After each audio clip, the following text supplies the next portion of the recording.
My name's Hansita, and I'm a 12-year-old, and I'm really excited to interview you guys. Hi, my name's Arsh. I'm a ninth grader, and I'm very excited to interview. Hi, my name is Sharia. I'm a sophomore in high school, and I'm really excited to learn about how Mr. and Mrs. Shah got here today. Hi, I'm Kavya, and I'm a 10th grader, and I'm really excited to do this interview. We are the Doc and C Legacy Project team. Now, Doc and C is a non-profit organization dedicated to make North Carolina sustainable. And one of the critical initiatives of Doc and C is the Legacy Project.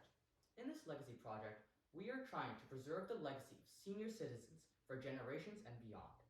And today, we are truly honored to interview Mr. and Mrs. Shah as part of this project. Let's start by Mr. and Mrs. Shah introducing themselves. My name is Vinod Shah. Smita Shah, wife of Mr. Vinod Shah. As a child, how was life growing up in Africa? I think I went to East Africa in 1955 when my father was transferred there in a bank. He was working in a bank, and I stayed there for 5 years. In 1960 December, I came back to India. Life was really good at that time. There's no doubt about it, and I have still a lot of memories about my young times. The time I spent there from 1955 to 1960, life was pretty good. But Smita spent most of her life there, so she can talk more about it. Okay, so I was maybe like 2 years old when I went to East Africa. My dad was again transferred to one of the companies there. The company is from Porbandar, Saurashtra,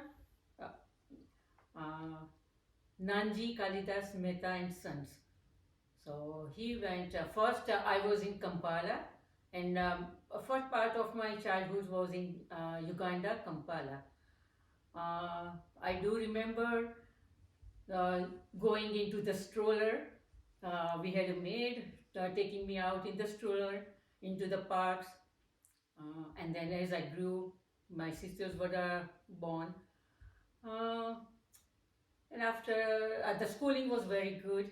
The life was we used to play outside all the time.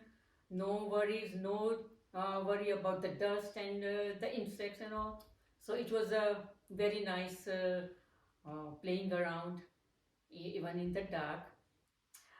And then when I came to like middle school, my dad got transferred to Mombasa, Kenya, and that's where I did my high school also, finished my high school there.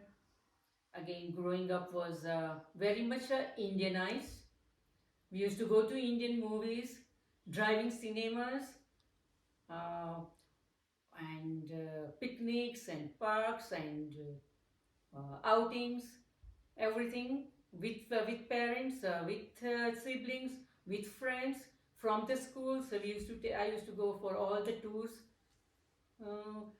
school conducted, and then I came to India in 1970. I came to India to do my further studies in college. So that's where I ended up, Baroda.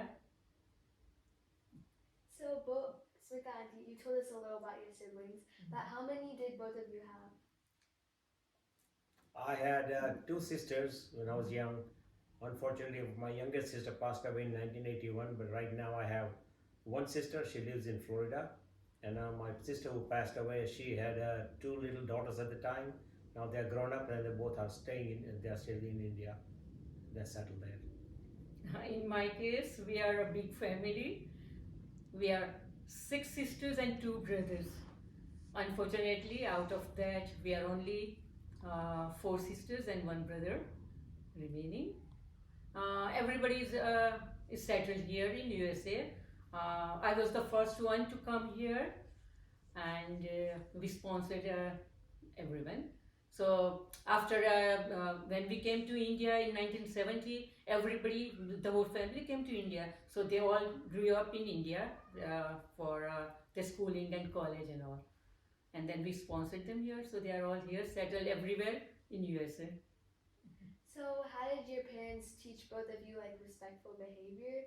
and like this discipline? How did it shape you into who you are? Yes, like I was saying, growing up in East Africa, even playing outside in the dark was okay. But then we had set up a time. Everybody has to be at home in the house for dinner time. So by 6:30 we are in the house wherever we are out playing, and we used to do little prayer after washing up and all. We used to do little prayer, aarti I would say, little aarti, and then we would have our dinner. So that was uh, the best discipline that all of all of us followed. And when like when I said, when we came to India, Baroda, we continued the same routine. Everywhere, wherever we are, we at 6:30 we are in the house, and we all have dinner together. Lunches cannot be together because of everyone's different timings, but dinners we still have together. What about you, Uncle? Well, that, like Smita said, there were some requirements within the family that we cannot be outside the house too long and late night, things like that. You know, we cannot get up early in the morning and just go outside and play anytime that we want to. Obviously, in the morning, in the daytime, there was school. But when I was in East Africa, I still remember in Tanzania, uh, after the school, I would normally get home around 4 o'clock. That was normal thing. But by 5 o'clock, I would go out from the playground there.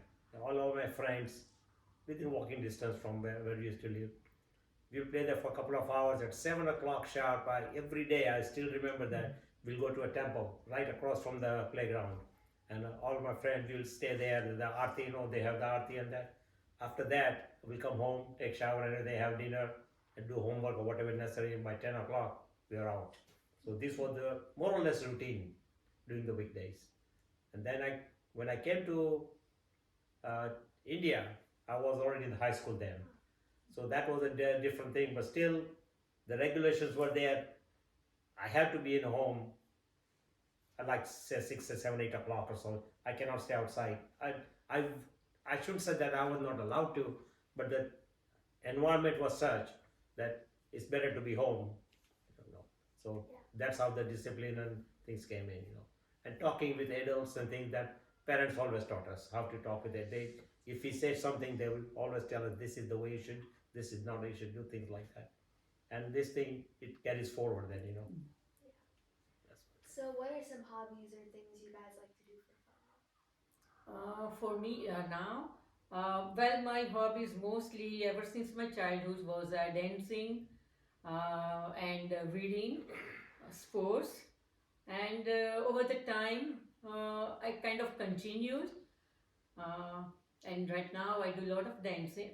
Sorry, not a lot of dancing. I do a lot of reading, and I'm in yoga. So I'm a yoga instructor for last few years, and I've been doing yoga for so many years. Like being sporty, I was always into high jump and long jumps and cartwheels and all. So those are part of yoga poses also. A lot of them. So right now I'm and yoga, giving yoga classes to seniors to is I'm going more for, I'm going further into giving classes and teaching yoga to seniors and our community at large. Not just our community, the community at large. So that's what I'm doing. What about you, Uncle? Well, when I was young in East Africa, I started collecting stamps. Yes. And the way I started, believe me not, we used to actually dig into the garbage cans and pull out the envelopes of the stamps. That's how I started. And somehow that hobby stuck with me till I came here. Because when I came here in 1970, I brought my stamp album and all the collections with me. And my parents said, "Why are you taking this?" I said, "I need it anyway." But that's how I started, and I stayed with it. And right now, I don't do too much, but I have a very big, very huge collection of, I would say, red stamp, older stamps. You know, now I don't buy new stamps and things like that. But that's what I have, and I'm hoping my son and his kid, they will take over and do something with it. So that was my main hobby. As a young kid in East Africa, I joined Cub Scout. that was another favorite thing for me. So every like Thursday or something like that, we had to be for 2 hours in Cub Scout activities, and that also taught me a lot. And what happened was that since I was so much involved with that thing, I made sure that when my son came of age, he joined a Cub Scout too. We were in Greenville, and fortunately, he became the Eagle Scout also. So that is right now, as an adult, as retired, I play golf.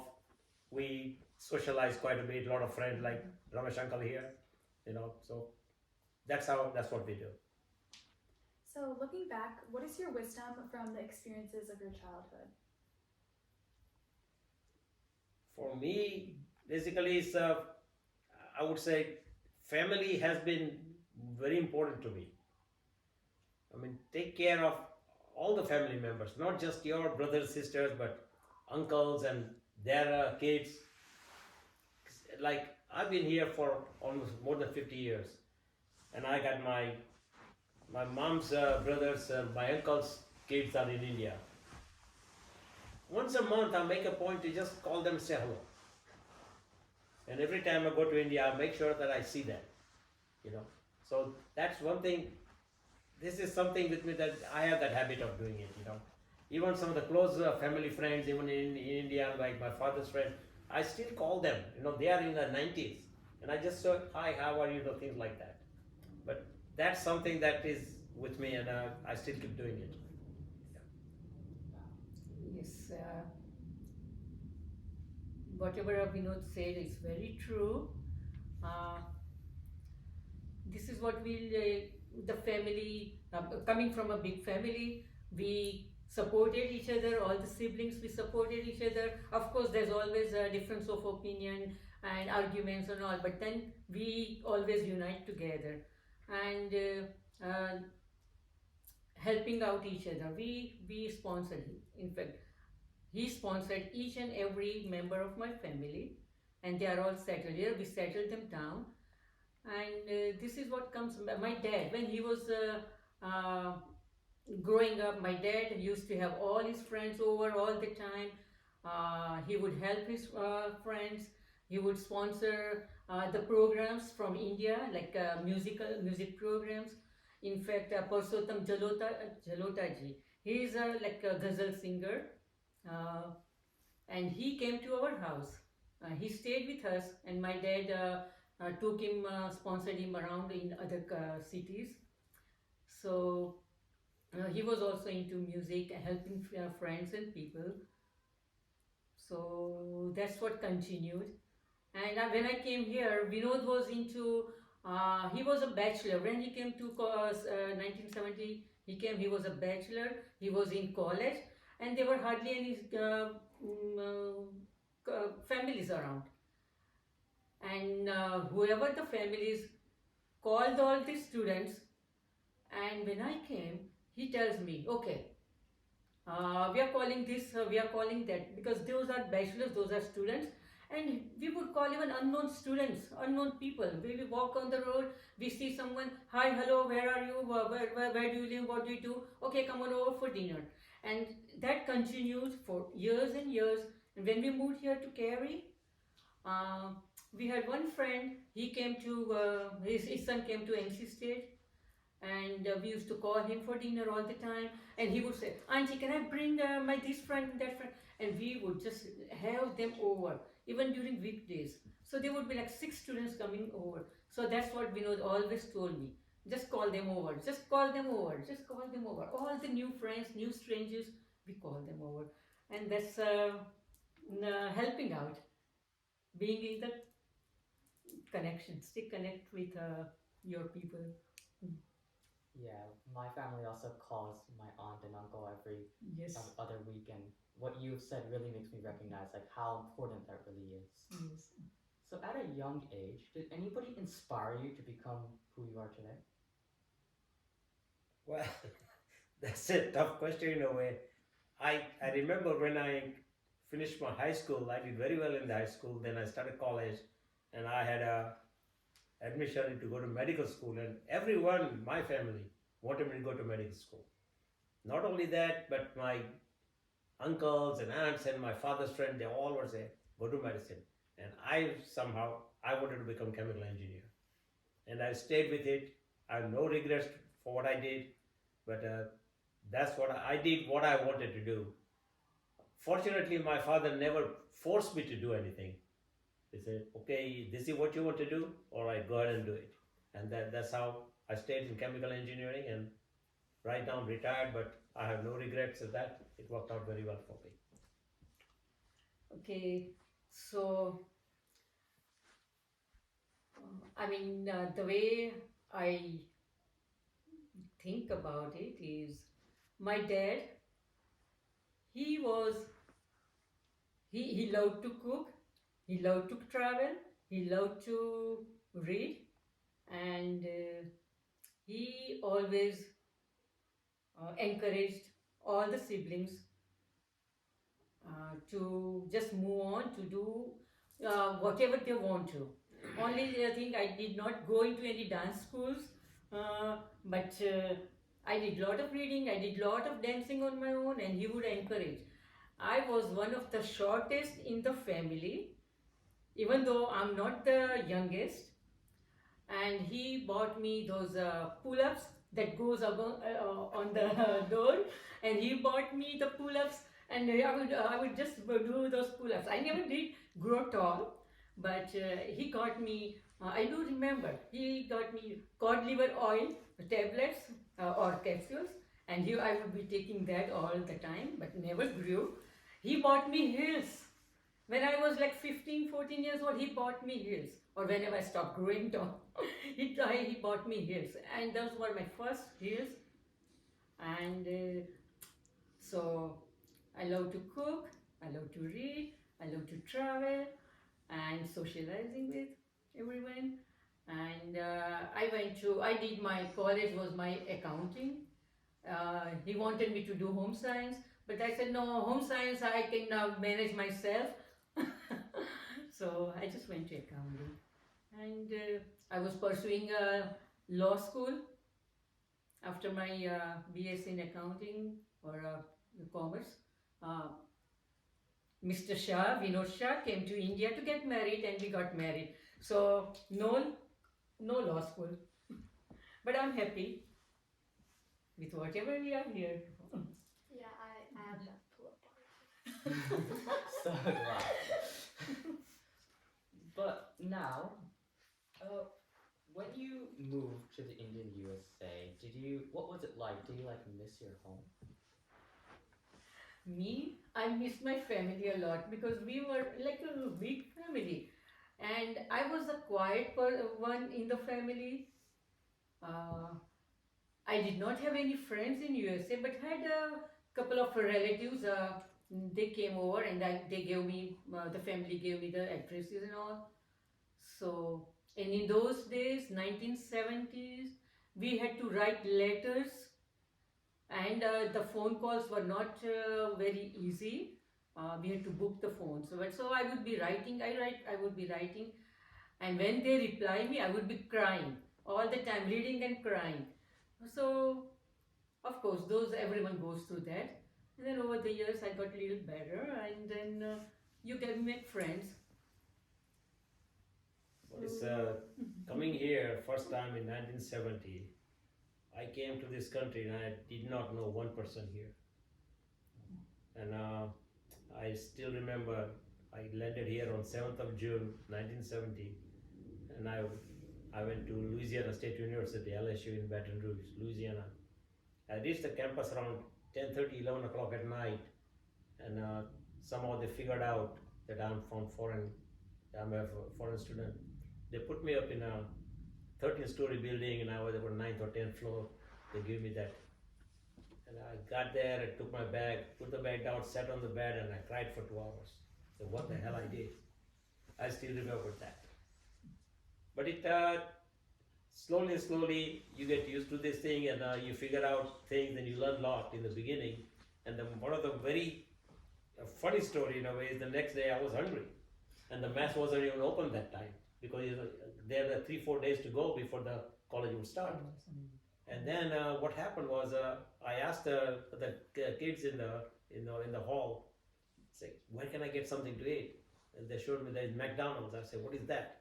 They showed me where it is. I went there, and I could see Coke, like, and there's a potato chip, like which is people call the French fries now. So I was standing in line. The guy in front of me, he ordered. He got a box here for a Big Mac, some fries, and Coke. And I knew those two, but I didn't know what in the box. I told the lady there, that tell me what you gave to the other guy, explain me what it is, and give me the same thing. Honest to God, that's exactly how I survived there for 3 days on a McDonald's food there. But that's the way it was. But you learn things and you move on. So it was a good experience, like a very good experience. Okay, so going back to your childhood, what were your childhood aspirations and dreams? I don't recall having any aspirations or anything like that. My main thing was I spent a lot of time at my dad's and mother's hometowns, like villages where they were from. I did that. I was going to when my dad was in the city where he was transferred in Ahmedabad. I joined government school there. Just studying like a normal kid. That's exactly what I was doing. I really wasn't. We never thought that what I'll be doing when I grow up. I never thought about that at that time. The idea about what I will do, what I want to do, is basically right when I was in the senior year in the high school. Started thinking what I wanted to do. Say engineering, medicine. You can go commerce. You can do like pure science, like biology, zoology, or chemistry, physics. Then you start thinking about this thing, and then you decide what you want to do. But that's how I did it. Yes, let's see. Same with me. Uh, like I said, I was into everything when I was little. So I just wanted to continue being whatever I learned, like sports, dancing, music, reading, and taking care of the home, taking care of the family. Coming from the big family, we took care of each other, taking care of family, and taking care of elders. And one thing I did not mention. My mom passed away when I was very little. So I was maybe 7, 8 years old. My mom passed away. That's why I talk more about my dad. So just in case you guys were wondering why I talk about my dad all the time. So that's what it is. And we had a cook, we had a maid, servants, everything. So even when the cook we had, he would be cooking in the morning, and I would go during weekends. I would go to him in the kitchen, and I would want to learn whatever he's cooking. And every time he would call me, come on Smita Ben, chalo. I'm making this today. And that's how I learned cooking. And that's why I'm into more cooking, taking care of the home, and just be a good citizen, good person, good wife, good husband, good mother, good sister. So, what are some things that you think are different in children's lives today compared to your childhood? Okay. In our case, in our kids, it's not much difference. Only thing now raising the grandkids, that's the different part. So they have their own rules, they have their own system raising the kids, and we did not have any kind of system. We did not have any rules when our kids were growing. As long as we discipline them, and as long as they follow everything, be respectful. So the grandkids are also respectful. Our kids are there teaching them how to all that. But that's a little, of course, we have to move on with the new age. And that's what we are doing. Over 50 years now, we cannot be living in that cocoon of when we came here. So we are all open, and we enjoy our kids. We let them do whatever they want to, and let them whatever they do with their own kids. And we are all for them. What do you think, Uncle? Basically, right now, my kids are grown up, and we don't interfere in their lives. That's the first thing. We don't ask them question, why are you doing this, why are you doing that? We don't do that. We go, my older son lives in North Raleigh, and we have got a lot of friends who live around there. Many times we go to see our friends. We have like just gathering at our friends' house. But it's not like, okay, we gotta go there, let's go visit Molin's home. No, we don't do that. When they call us, we are there. When we need help, they come here. So that's all we can expect. But we don't interfere in their life. We always, when they ask for advice or they ask for opinion, we'll give them. No problem with it. And many times, my son calls or my daughter-in-law, even the kids say, "But can you make this for us?" No problem. We'll make it and give it to them. We never say no to that. But it's not like, oh, we have cooked this today, can I bring it over? We don't do that. So they have their own life. Let them live their own life. We are there when they need us. So that's the way we believe in that. Yes, and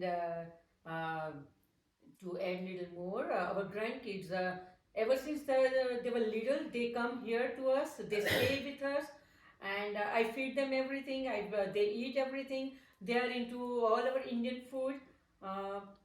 They're growing now, so now they have their own choice also. So when I ask them what do you want to eat, and they like rajma, they like chole, they like paneer. So most of the time they say, "Ba, make paneer," and I say, "Okay, paneer, masala paneer or palak paneer," and they will tell me masala paneer, and they'll tell me palak paneer. So whatever, but it's a little less spicy for them. So I just cook mild for them, and they enjoy. I make small rotis, and they roll it in the roti like a burrito, and they eat. That's right. And they don't, when they come here, we don't tell them, okay, go to sleep at 8:30. Of course, they have that time, 8:30. They fall asleep on their own. So they want to watch Hindi movies, they want to watch Hindi shows. They'll sit here and watch the Hindi songs and musics. So no, in that case, I mean, we are lucky that our son and the daughter-in-law, they don't mind the way we keep them here. We take them out to our friend's house too. But during COVID time, everything stopped. So now we are being careful. So, what are some of your guys' favorite foods when you were little? And do you like what we eat here now? Okay, so let's see. When we again comes to my dad, back in the early 60s, he would be making spaghetti. He would make all the sauce from tomatoes, and so I remember making all the eating spaghetti and bread, garlic bread, not garlic bread, sorry, just the bread and the spaghetti. So Indian food, of course, everybody is into Indian food. Any kind of Indian food we like. I like Indian food. I cook Indian, I cook Mexican, I cook Chinese, I could cook Italian, I cook all. And my favorite is, of course, Gujarati khana, dal bhat shak rotli. So that's our traditional, our Indian food. What are some of your favorite foods? When I was growing up, basically there were typical Indian food that was being cooked in the home. Never had any issues or anything. You go out once or sometimes, and eat outside. That was okay. But that was then. But today, she's an excellent cook, and she cooks many different varieties. But what I prefer these days is not Indian food every day. I don't want Indian food every. Not that I don't like it, but I like some like Mediterranean type, like Mexicans, like Italian type, And she makes fusion type recipes, so that works out well for me. But that's what we do. Yeah, we go out to eat a lot. Yeah, we do. Yeah, we do and especially now with our friends all retired, we just your time. We just go out to eat anytime someone calls or we plan. Then we go out to eat anywhere, everywhere.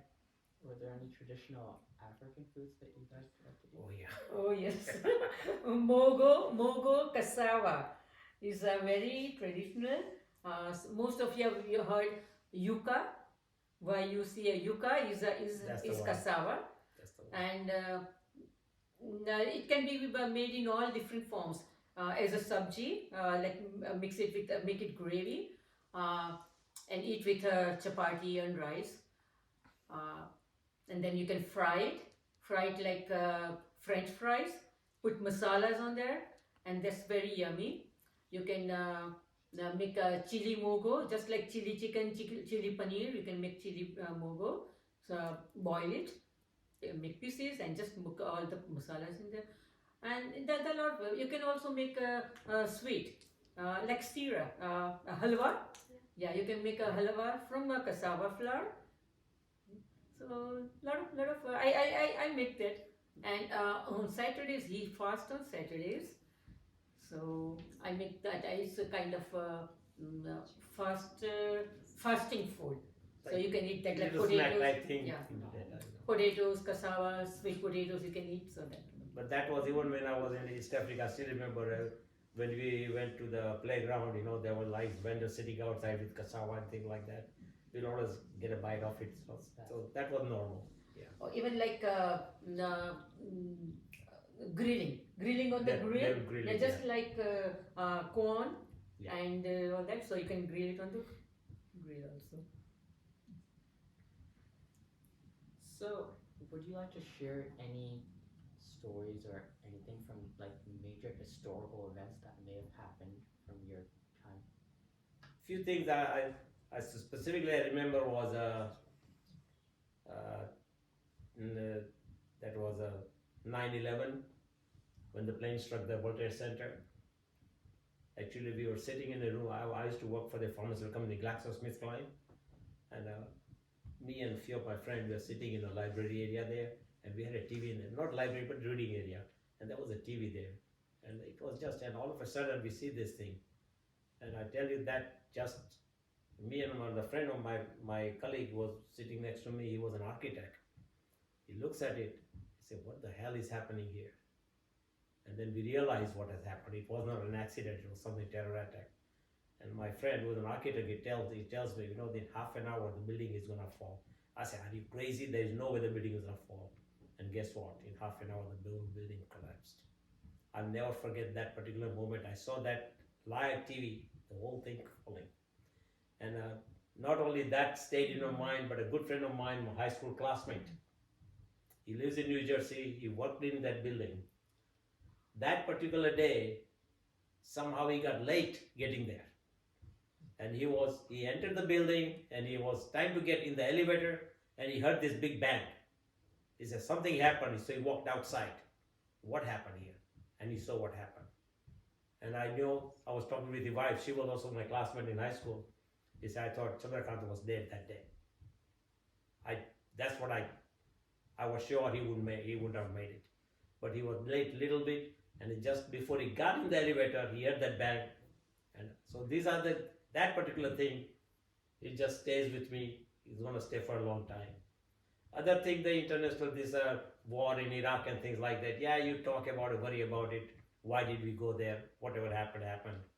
But those are the things. And today, I'm talking about India itself. I talk with my cousins quite a bit. And one thing they say, that India has really progressed quite a bit these days. Because I used to go there probably 2-3 times a year when my father was there, just to stay with him. I would go there, stay with him for a week. That was my routine. And every year I could see the change, but now things have really changed. Railway traveling, airline traveling by air, infrastructure, everything has changed, and that's good news actually, So those are things that I really remember quite a bit. Okay, so looking around the world, lots of things are happening in the world, and all I can say is just now go visit any places you want to go visit, find out how they live and all that, the culture in the other countries. I mean, we have made our life here, and we don't know what future is going to be holding in this situation of a lot of happening around the world. So just go and enjoy your life to the fullest while you can, and be helpful to everyone and make the most of it. There's one thing I still remember, that in Uganda, that was 90. 70, whatever, 72. Oh, 1972. Idi Amin Yes. was the president of Uganda, and one day he orders all Indians must leave Uganda, and they cannot carry any valuables with them. So that her brother was there, Oh. and he was at a gunpoint. They were checking his bag. If they found any valuable, he would have been shot dead at that point. So that, and Yes. coming here, a lot of people came to this country as refugees or whatever you could call them, and you hear stories them. It really makes you think. It just etches in your brain. To say why people have to go through this thing, but that was a very, very sad thing. Yeah. So, Uncle, what things do you do for fun? Right now, since I'm already retired now, my main one of the activity, like couple of times a week, we play golf, and most of my friends who play with me they are all retired, and so we play golf a couple of times a week. So that is one of my main activity. Another thing that we like to do is travel, and we've been going at least once or twice a year overseas trips, but because of COVID, last couple of years things have been very slow. Last year we did go to Italy and in that area, and again we are planning to go in May to Croatia and Slovenia, that area. So things have been all mostly finalized now, so we are planning that. So traveling is another one. Another thing is as far as when we are at home, most of the time we got a lot of friends, we socialize quite a bit. In the evening we get together at somebody's house, somebody comes to our house, doesn't matter. Every Tuesday evening we play bridge. We got other friends here. We've been doing that for almost 4 years. We religiously been playing bridge, and we play bridge like for about 4.5 hours. And it's a serious bridge. It's not like, okay, let's take a break, have something to drink, nothing like that. Once we start, we just continue and play. So these are the kind of activities we do. Uncle, may I ask, what's bridge? Oh, bridge is a card game. Oh. It's a card game. It's a kind of game that it's a very addictive game, and it's what happens is you have to remember quite a bit. Keeps your mind active basically. That's very important. You have to remember which card has been played, what happened, how many cards have gone, things like that. So it's a bridge game. It's a game basically, a card game. So how is life at college? For me, I had no complaints. I enjoyed my college life. I really did. Of course, one thing that I always kept in mind that I'm not here just to enjoy life. The whole idea, the main purpose is to study. But so I always paid attention to that, but I never forgot that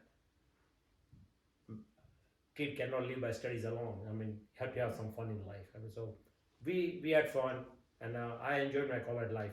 There is no doubt about it. I really enjoyed my college life.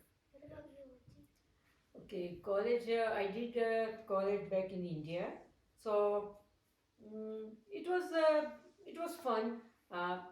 In those days, we had buses to transportation, so it was a good experience going in the bus, keeping the bus schedule, and then going to college. Now, college is especially this commerce. Commerce. I was in commerce. That's what the boys. Most of the boys are there. Girls are very majority is boys. So they can make fun about girls all the time. We are walking and they pass comments all the time. So it was okay. First, I said, "Oh my gosh, what is this? I don't like that." And then you get used to, and then just you become friends with them. You just kind of it's a young college life. So we used to go outing on nearby places, picnics on nearby places, and some couple of outings were we had to go in the bus in the big group. So that was fun. And then we have fun fairs at annual fun fairs. And again, like me, like to cook. So I would just make a stall of my own with, of course, other friends, and we would make mogo. We would make mogo. So mogo was available at that time in India, but very rare. So what we do, we add sweet potatoes, and very little of mogo, cassava, and make a nice big pot, this big pot, and we would serve it with potato chips. So and we would make money out of it. It was fun doing that little things, and then we had again plays and dancings and garbas and everything. So 3 years I was there for 3 years. It was fun. Yes. She talked about number of boys, many boys and few girls. In engineering, from 1966 till 1970, I was there. I did 4 years over there out of the 5-year course, and I did my last year here. But in engineering college, we had 3 girls in the whole college. Only 3 girls in engineering. I went there about 10 years back to visit an engineering college. More than 50% of students were girls now in engineering. That's a big change. More than 50% were girls. So that's a major change. So. Uncle, how did your knowledge of chemical engineering help you with it? Well, it's basically once I had my degree, I was fortunate enough to get a job right away. And that's what college does to you is basically it tells you where to look for information, how to approach any problem. That's basically, it doesn't give you solutions to anything. It tells you where you're going to find the information, things like that, how to look for information, how to look for the designs and things. That is the big plus. And being a chemical engineering, I started my career mostly as a machine, designing a machine. That's what I started doing. And then after a few years, I went into the chemical industry where we were making paints, coatings and things like that. So I did a lot of work on that one in engineering. And then in 1981, I joined Merck Pharmaceutical, and I've been in the pharmaceutical industry since then. So, and that basically my job mostly was building facilities and equipments and starting that up for making tablets and capsules. That was my main job. Yeah, a lot of traveling, but that's the way it was. Tell them what you do when. Yeah, when as an engineer in those companies, anyone in GlaxoSmithKline here, I had to travel quite a bit. And my last 7 years with the company, I was on the plane every week. Every week I was on the plane. For 2 years I commuted to Germany, got a project over there. When I say commuted, I would go there every 3-4 weeks. I'll go there, stay there for a week, come back. Again after 3-4 weeks I'll go again, come back. So that's how things were. So I used to do a lot of traveling also. What's the coolest place that you've gone because of your work? Because of my work? Yeah, like the best place that you've gone. If I really start thinking about it, to me, 2 places come into mind is Rio de Janeiro and Buenos Aires. I really like those places and I enjoyed those. And then I went there again just as a traveler, just to visit. Me and Smita, we all went there, but nothing to do with business there. But I was a traveler, so nice cities there. I enjoyed that. Yeah. So, what were your academic interests in high school? Like, were there any particular subjects that you liked? And then when you went to college, was your degree of chemical engineering, was it like aligned with that, or was it like a complete turn around? For me, in high school, when I graduated from the high school, my main courses were algebra, geometry, then physics, chemistry. So these were my main courses, and that basically what really took me into engineering, because I never was interested in medicine. I don't know why, but that's the way it was. So, but those are my main courses, and even as a first year university, which is equivalent to more like a 12th grade in this country. Yeah. So there also I concentrate on those subjects. And after that first year in university, you decide you're gonna go to medicine, engineering, or you're gonna do physics. chemistry or what we're gonna do. Yeah. That's the time you decide all those things, depending on your grades and where you get admission. I was fortunate enough to get admission where I wanted to go, chemical engineering. That's what I did. What about you? Okay. For me, I was in accounting, and in school, when I was in school in East Africa, uh, my main subjects were, of course, standard subjects: English, math, science, physics, general science. They call it general science, and then physics and chemistry. And languages were the Gujarati for me, or I had to take Swahili. Swahili is a native language of East East Africa, uh, and I opted for Gujarati. So, and I was doing some plays in Gujarati when I was in school, and when I came to college, I was thinking, I mean, what do I need to do? I didn't want to go to home science like my dad said, so I went for commerce, and that's accounting. I was in those days we had this new math. They call new math when I was in my 11th and 12th grade. I did senior Cambridge. That's British uh, senior Cambridge, and we had new math. New math is a binary system and all that. We had to use that slide rule. So I was pretty good at math.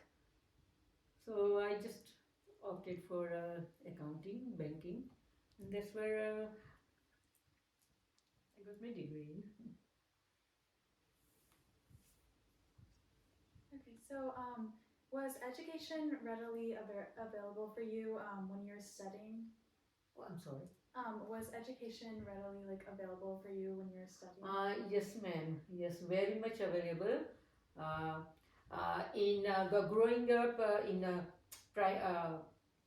elementary school, so we don't have elementary. We would have primary school and the high school, and they were co-ed, and it was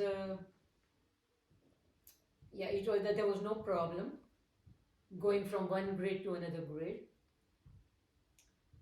Yes. Yeah, the schools were we did not see any issues. I remember when I came back from East Africa, I passed seventh grade in East Africa, and all my education there was in English medium. When I came to India in Gujarat in Baroda, Lions Club just opened a new high school up to eighth grade only, called Baroda High School, and I was fortunate enough to get admission right there. So that was very useful for me. But overall, I don't think I would have had any problem. There were a couple of other schools there, which hopefully I would have gotten in those schools if I wanted to. But this new school was there, and I started in that school, and that's how it worked out. Oh, and by the way, I have to add one thing. The schooling in East Africa and even in India, there are always monthly fees. So they are not like here that the school, high school, unless you go to private school, you pay. But the schools are not free, and a lot of parents want to. In India, a lot of parents wants to put their kids in the best schools, and they have to give the donations and all that. But in East Africa, it wasn't that. We were just everyone was going to all these public schools. I would put it public schools, and there were fees for every month. You have to pay the fees. Yes. How did your family support your education? Schooling was, of course, done by my dad. College was done by dad. Yes, I was lucky. Same thing for me. I mean, whatever books and everything, my Yes. dad paid for everything. The high school fees for high school and college, my parents took care of it. Yeah. So, what are some of the most challenging parts that you had when you were working? Like, some of the most challenging things that you had to do for your job? See, with the job, the kind of responsibilities and the project that you get assigned, they vary from time to time. sometimes you get easy projects, but sometimes you get really hard project, but not really hard, but you get bombarded with too many projects at the same time. It does happen like that, and sometimes that when we handle a project, when I'm building, let's say for a pharmaceutical industry, I specifically remember one project. We were building a grassroots facility to make tablets and capsules, and our customer is the guy who's the department head for that area. So we have to make sure that he's happy with what he do. So we did exactly what he wanted to do, and he wanted to have PVC panels, PVC on the walls, PVC panels, because this is important in pharmaceuticals. They don't want anything that powder can stick there, easily clean up, things like that. But after 90% project was done, he changed the job and he was out and somebody else came in. The guy comes and he says, "Who the hell put the PVC in here?" He didn't like PVC. So, okay, I don't have money to put something new there. So we have to go through some process again with my management, engineering management said, "This is whatever he has to pay," he says, if he wants to do. And this thing becomes a little bit tricky many times, And I give you one more example. When I was working for Merck, I was building a sales training facility, and my main contact, when he left, we had the painting and all those done, and the lady came there, she took over that facility, and she didn't like the paint colors. What do? That's You can't take it off. That's the way it is. So it becomes a little bit tricky, and you get frustrated sometimes, After you spend so much, and why be changing this thing? But that's the way it is. So things like that happen. Okay. But other than that, as far as the technical aspect go, things are okay. That never had problems. There are issues, but we always work out with a lot of colleagues with us. We help each other, So that works out. What about you, Auntie? I had changed jobs from over all these years. My very first job was in. We had moved from. We were in Bridgeport, Connecticut. That's where I came, and then we got green card. He did not have a green card at the time, but then we got the green card, and in a year and a half we moved to York, Pennsylvania, and then he changed jobs again. So we moved to Maryland, Baltimore. So the very first day we moved there and into the apartment, I looked at the buses. I went to the office and then told them, how do I get to the downtown? So she gave me schedule of the buses and all. So I mark up my buses, go to the downtown, and I just in those days, you can just walk into any office or a company or a building, and you can look for the job. So I had, I didn't know I would get anything into accounting or anything, but I just wanted an office job. So I fill out all the forms everywhere, and the last place I go, and I'm taking the bus home, and Vinod was supposed to come picking me up at that stop, and he tells me, "I got a job." I said, "Where?" "Yeah, you got the job," because they called, the phone, and he says it was Commercial Credit Corporation. It's an insurance company. 20th floor, on top of the 20th floor, a long building, and they wanted me to start right away. So I started there, and since then it was of course insurance company, and they wanted to make me permanent. By the time they make me permanent, we moved to New Jersey, and that's where I started my accounting job. Started as bookkeeper in a bank, and then continued with accounting department. And last one was here in the GSK, GlaxoSmithKline. That's where I retired from. And challenging, of course. Every job is a challenging job, and you have to work, meet the deadlines. And in accounting, there's a lot of deadlines. We have to meet the deadlines. And of course, the teamwork is always a teamwork. Yeah. So, Was it scary or shocking coming from shocking and scary. It wasn't Mm, it wasn't so shocking and scary, but it was like I never thought of America because see, all my friends were in London. After my college, all the friends who had come to I met also who had come from East Africa. They all go to back home in East Africa or they go to London, and that's what I was wanted to go always to go to London, and well, of course, I ended up here, but like you said, it wasn't really, it was not shocking, but scary in a way because I didn't know anybody. Yes, and but in those days, in our age, we meet and we get married. He comes from USA to get married. He looks at some girls. I look at some boys. Now, in our case, we never did. Look at. I mean, I never saw any boys, and he never saw any girls. But the family decides. Not really family decides. Not more all the time. But our family knew each other through connections, and that's how it worked. And I never knew anybody in this country because my brother was in London, of course. So, and a lot of my friends were in London. But you get over. Eventually, you get over, and then it's a new country. Explore wherever. Like when you grow up, you just explore different countries. Times are different now. But there's one thing I just want to give when you asked me about the problems, challenging. One of the thing is, and I just got to tell you for your benefit also, that technically you could be very sharp. Be top grader, whatever. When you work, you have to be technically sharp. I understand that. But what's gonna move you up in the organization is how you get along with people. Yes. That is very important. That's. I just wanted to say that is more important than anything else. So, Uncle and Auntie, where were you guys when you first met each other? We never met each other. No.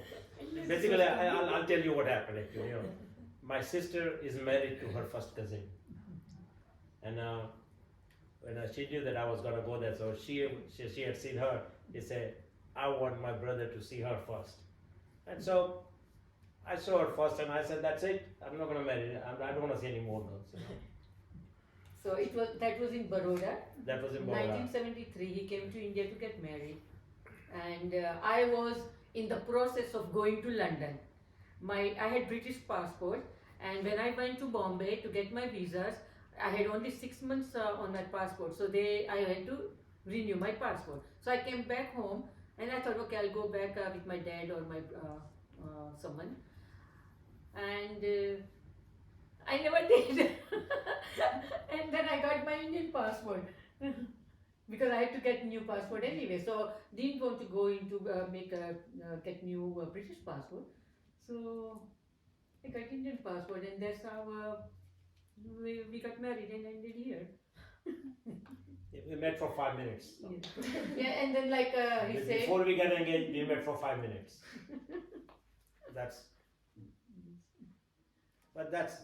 It all worked out well. Can't complain. Yes.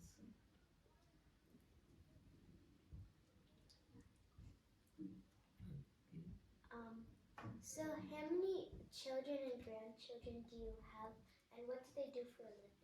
Okay, the older son, Molin, he's married now. His wife is Kesha. Molin is a patent attorney, and he had his schooling here in Duke. Schooling in Kerry High and college at Duke, and he got his laws degree in Gainesville, Florida. He's a patent attorney. His wife is a radiologist, Kesha, and 2 grandsons, 9 years, almost 9 years now, and almost 6 years. We're 7 now, yeah. 7. Yes. 7. And my younger son, yeah, he got his Bachelor of Science in Natural Resources here, and then he got his Master's in Food Resources and Economics from University of Florida.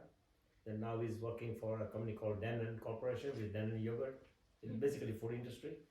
So, and last September, he took an internal transfer to Amsterdam. So he's there right now, and he loves that place. So that's where he is right now. And he's single now. Right now, he's single. Yeah. He's single. But he has his talent. No, now not in Amsterdam, not No. yet. He's into all this hiking, skiing, And golfing. golfing. These three are main These are his activities. activities. Skiing, golfing, and hiking. These are the three main activities that he has. Yes, and the older one, Molin, the grandkids, we take them for golfing sometimes, teach them, and the younger one, 6, 7 year old, he's into tennis. Of course, the older my son was a tennis player. He was into that group tennis group. He was the goes, school captain here at Kerry High School. goes from the state to state or That's right. Yeah. That's what they used to just do. where Yeah. he goes. And right now he is with Jay. Jay is the younger one, grandson. They are into Aspen, Colorado, skiing They're doing. and skateboarding. My little one, young grandson, is learning snowboarding, which he has now started already. So tomorrow night they'll be back home. And to add a little bit more into that, our younger son Rohil, he had his elementary school here, middle school and high school and college, everything in Kerry, and he was now with youth group, so TGA youth group, I believe, Yeah. or is it just the youth group? No, it was TJ. TGA youth group, yeah. So he was very active in there. They used to go skiing. They used to go slumber parties, sleepovers in the church and everywhere. And they used to cook for parents, dinners and all that. So they had some little activities, entertainment for parents. Yeah, nowadays my younger son, Rohil has become a gourmet cook actually. He's into cooking so much. Wow. He is a gourmet cook. He really loves cooking and is deep into that. And he loves dancing like mom. Yes.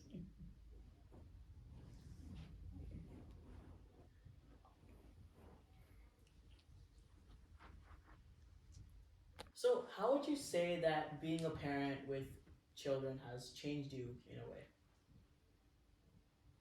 Well, it has showed us to have more patience sometimes. I mean, kids do what kids do. Yeah. And as a parent, there are times that you think they should be doing this, they shouldn't be doing that. Things do that happen. But when you really think about it, yeah, times have changed. You know, all kids do things like that, and it's okay. Yeah. But it has definitely taught us to have more patience rather than anything else with kids. That really has taught us. And this is raising our own kids. Now with grandkids, it's totally different. Grandkids, everything they can do, no problem. Yeah. So we don't. Never get mad with them, nothing like that. It's just, so that's how it is, you know. Yes, a lot of patience, raising the kids, and of course we had 2 boys, so it was little easier. That's what the friends say, that raising boys is little easier than raising the girls. But well, I would have loved, anyways. Patience and also understanding. You got to understand them, and you got to listen to them too. At any age, whenever they are growing up and you are there raising them, you have to understand them. You got to listen to them, and you have to give them little space. You got to give them little space, and as they grow, you got to give them little more space. And what's happening now? They are grown up. They are adults. They are parents. They are grown up. But now they are being our parents, and we look for advice from them sometimes, look for help from them sometimes. Yep. And they tell, okay, something's wrong with the TV. It's okay, we'll tell Molly to come and fix it. So it's just like that. And computer, I mean, I was the first one in the household to learn the computer, and I trained myself years back, and now, I mean, I'm lost. Now I'm lost. I don't even know what's happening with the computers and the cell phones, of course, everything. So the technology. So the kids are there to teach us all the new technology. Yep. And that's where they tell us, okay, don't do this and don't do that. Take care of yourselves. Did you take this? Did you do this? Okay, so we listen to them now. Yeah, that's So something now else. it's our time to listen to them, because and even if they tell us something like why you not spending money, so we say okay, okay, chalo, we are spending money. And then when we go travel, they say okay, I'm going to buy you tickets. We say no, we have money, so we'll buy the ticket. We'll ask you when we need you. Yeah. We need your money. So it's like all that. It's a lot of understanding. Yeah. And taking care of any age, young age, Yeah. old age, taking care of. Going in reverse now. Yeah. Yeah. Yes. So, Uncle and Auntie, what values do you live by and absolutely do not compromise on? Family life is very important, and I always taught my kids, take care of your brothers. Like I have two sons, so I always tell my younger son also, you do something, check with your older brother, and my brother also tell him, if you need some help, if you can always ask Rohil also for this, but don't ever, you will have difference of opinion, no doubt about it. It's gonna happen, but never let it go to a limit, extend to such an extent that you could have problems. So, always be there for each other, and this what I try to teach even my grandkids. Even though they're still little right now, but I tell them, you got to take care of each other all the time. That's how, and that is family value. Like I told you once before, I told you before also that I keep in touch with my cousins in India. This been now, I've been here 53 years, almost 53 years. But I make a point to talk with them at least once a month, Hi, how are you? That's it. We don't do anything. So that is important for me. Yeah. So those are the things that I believe in, family values.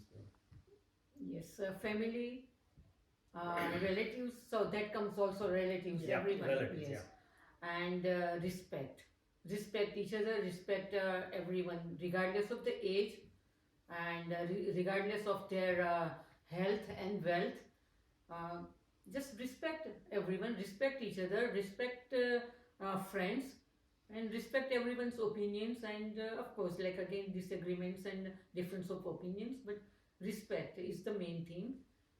Respect everyone, and love, enjoy the life, and enjoy the family and all the friends you have around you. This about the value. One another thing that I have learned a lot is when my dad came here, lived with us for 6.5 years before he passed away. But when he came here, he had lost his vision, a very fragile health. And I really learned a lot that when you are at that age, there's so many things that you don't understand, but you accept it. And this is the point I'm making, that taking care of parents is very important. You may not agree with what they do, but it's not they're doing something to make life miserable for you or to bother you. That's the way it happens once you are in 80s and 90s. Things don't change for them. They're not going to change. That's the way. We as kids, we have to adjust to accept that thing and keep them comfortable. So that is very important in life. Okay. And just to end, what do you think is your message for future generations that you want your grandkids to remember and anybody else their age? Take care of the family, be there for the family, and just respect respect and be happy in life. Be happy. That is more important. Money and everything, yeah, it all helps. But if you have a lot of money, but if you're not really happy, money is no good to you. Yeah. Be happy, that is very important. Take care of the family members, close relatives, your brothers, sisters, whatever their parents. Always take care of them at the best you can. That is more important than anything else.